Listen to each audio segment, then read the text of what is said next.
In Sussex on the south coast lies the port town of Newhaven. Newhaven itself got some beautiful, beautiful beaches close by.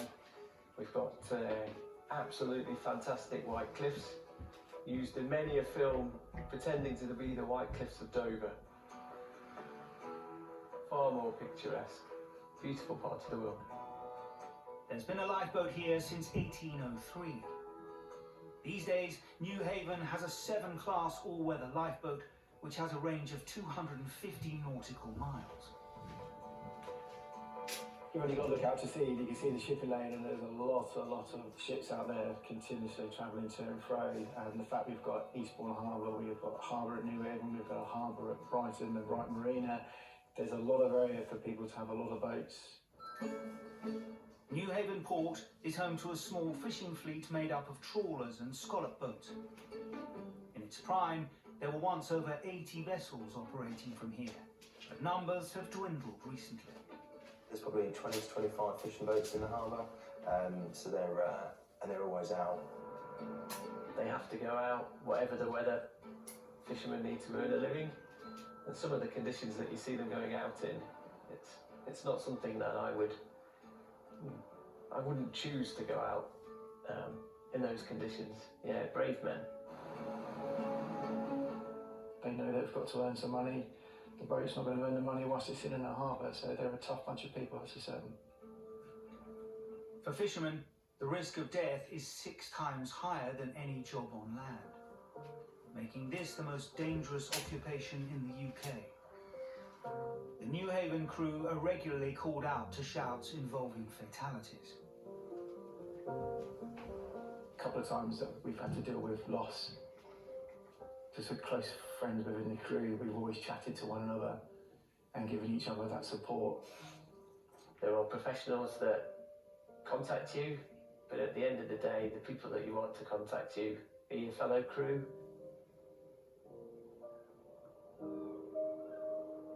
In November 2020, Newhaven was united in tragedy with the fishing port of Brixham in Devon, 160 miles away.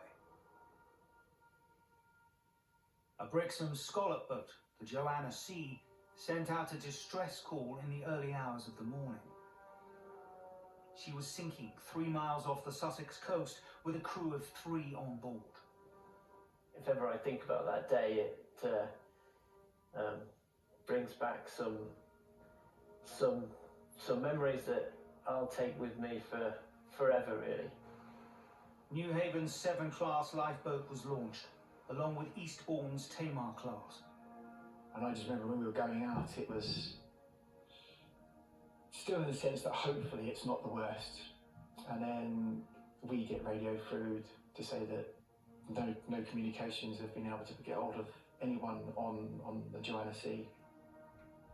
So all of a sudden at that point, it's becoming a bit more real. The Newhaven lifeboat soon became part of a huge search and rescue operation. It was the biggest search that I'd been involved in for all my time at the RNLI, so we were coordinating a search with 17 other vessels. We had fishing boats from Eastbourne, from Shoreham, from Brighton, from Newhaven, all come out and help us with this search because they knew one of their own was missing. After 3 hours, the crew caught a glimpse of something in the sea. We were very, very close to finishing our first search area when we spotted one of the fishermen. To find someone alive that had been in the water that length of time and with that temperature, I think we were all shocked. I mean, I think we still talk about it now and just say, how on earth did he ever stay alive? 14 hours after launching, with crowds gathered in Newhaven and Brixham, the search was halted. At daybreak, the Newhaven lifeboat crew were back out on the water again. But with a full day now past, the chances of survival for the remaining 2 fishermen was severely diminished. We were of the impression that both of the crew had passed away. They were no longer going to be found alive. And that was very hard to comprehend. It didn't make the search any less important, it almost made it more important. I wouldn't want to be out there on my own, and I would want to know that there were people looking for me. Adam Harper and fellow crewmate Robert Morley lost their lives that night. Both fishermen's bodies were eventually recovered from the seas off Newhaven. It did hit the town hard and the local community, the local fishing boats, because everybody knows the fishermen. I think a lot of people around the town all grew up together, all worked together in different jobs, went to school together, colleges. You know, people were there with flowers instantly by the harbour, with lovely notes and messages from friends and family, you know, regarding these gentlemen. There was a service on the dockside. You could tell within the town it needed doing.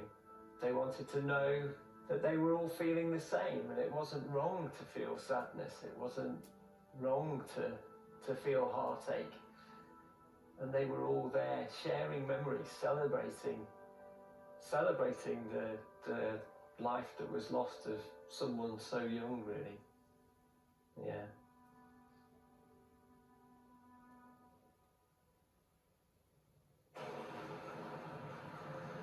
Just over 1 week later, a cold, foggy morning, the local Coast Guard receives an emergency call.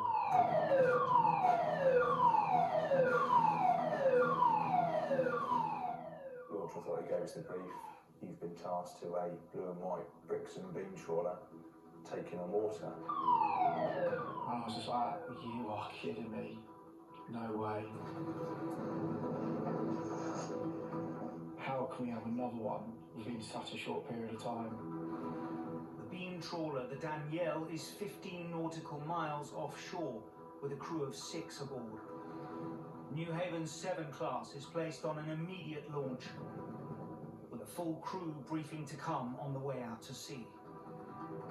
So what we'll do is we'll get the sandwich pump and the fenders out. We'll rig fenders on the port side, and then have 1 or 2 rolling fenders. If we are going to put someone across, you're going to go across, Andy. I was worried. I thought we had horror the week before.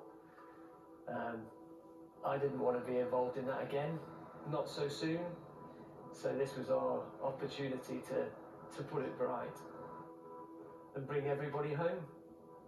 Not leave anyone there this time. 45 minutes after launching, the Newhaven crew spot the 80-foot-long Danielle in the fog. You arrive and you see this boat and you go, it's like, look at the size of this thing. Okay, how much water is already on this boat? My first impressions of the vessel were a distinct colour, the blue and white. Not only was a boat from Brixham, it looked like the boat from Brixham we'd been out to look for the week before. It was a pretty memory-evoking moment. So we're going to transfer someone to the pump, Ryan. Andy's going to go over. If you could just make sure that he takes his life jacket off before he goes into any confined spaces for me. The skipper of the Danielle is keen to get back into Newhaven as quickly as possible.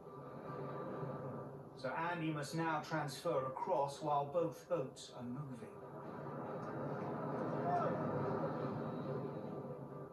When we're asked to go across onto another vessel, there is always dangers involved.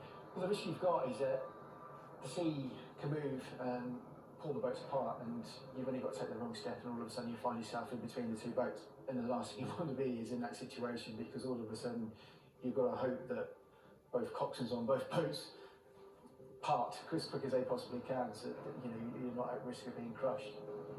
You've got to make sure 100% that you're going to get across, because what you don't want to be doing is adding to the problems that you're already trying to deal with.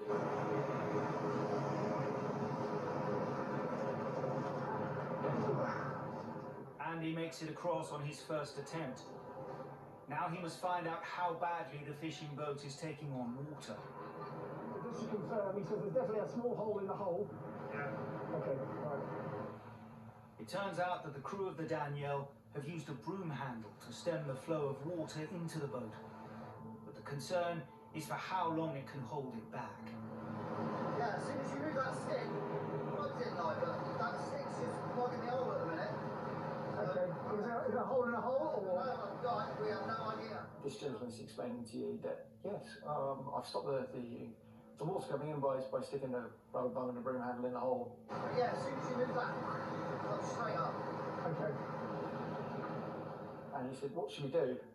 My first reaction was, leave it where it is. For God's sake, don't take that out. Okay, we've got no other ways of stopping this water coming in. At the moment, that's saving all of us. To make Andy's task more complicated, the hole in the hull is beneath the engines, which are steaming ahead in a bid to get the Danielle into Newhaven. Going down to the engine room of a boat that's taking on water is a calculated risk. When we're boarding to go below deck, you have to take the life jacket off. The reason being is that we've got a lot of safety straps on our life jacket that could easily snag, get caught. The last thing you want to be is dragging with the propellers or in with the prop shafts. When you take that jacket off, it's you've also got on the back of your mind is actually, if this thing sinks quickly, I'm below deck, my life jacket is on the deck. How quick can I get up these stairs and get it back on? When I went below deck and you see there's two big spinning prop shafts that you've got that are all open, there's nothing protecting you from falling in there, so you've got to have your wits about you. Despite having brought the 7 Classes salvage pump aboard, Andy's satisfied that the fishing boat's pumps are keeping the water at a safe level for now. When you're working in that engine room and you're talking to that young lad, I suppose we were almost reassuring each other that actually the situation isn't that bad. It was more hand signals and thumbs up to make sure that everybody was good, because the noise was a bit much. We're heading towards Newhaven anyway, aren't we? We're heading towards Newhaven anyway, aren't we? They've currently switched back on their pump and they're monitoring because there was concern it was going to burn out before they got to Newhaven. So currently they're running their own pump as well as the small additional pump they have as well. Yeah, roger that. How is the water level situation? Over. It's currently not that bad.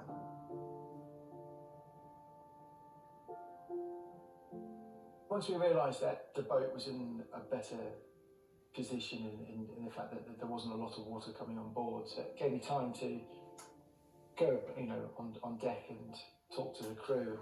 At the moment we're running about that much water. No, so as long as your little one just keeps working, we should be fine. Yeah, I know. I was on that shout as well. Yeah, long day. They were aware of what happened previously a week with the Joanna Sea. They knew the guys, they knew the crew. I take it we've had them the other day, I said. We've had them on Rob the other day, yeah. So thank you so much for that as well. Honestly, really did really well. But I suppose for me,